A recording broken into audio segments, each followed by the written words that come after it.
सरकारी संस्थेत कुणी कोणाच्या लक्ष घालायचं नाही. हे एक ज्या कारखान्यात संस्थेमध्ये लक्ष घातलं नाही, आता ज्या कारखान्यात संस्थेमध्ये लक्ष घातलं नाही, आता सरकारी संस्थेत कुणी कोणाच्या लक्ष घालायचं नाही. हे एक बाबा, सह्याद्रीची निवडणूक आहे कारखान्याची. जुन्या काळात तुम्ही कुणाला मदत केली, काय केली, ही चर्चा सध्या आहे.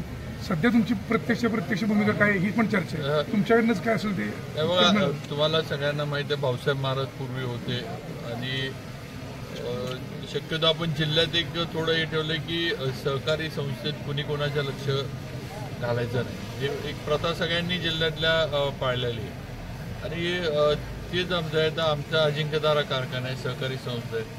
आमच्या पण निवडणुका 5 वर्षांत होतात, पण असं कधी कुणी एकामेकाच्या कारखान्यात संस्थेमध्ये लक्ष घातलं नाही.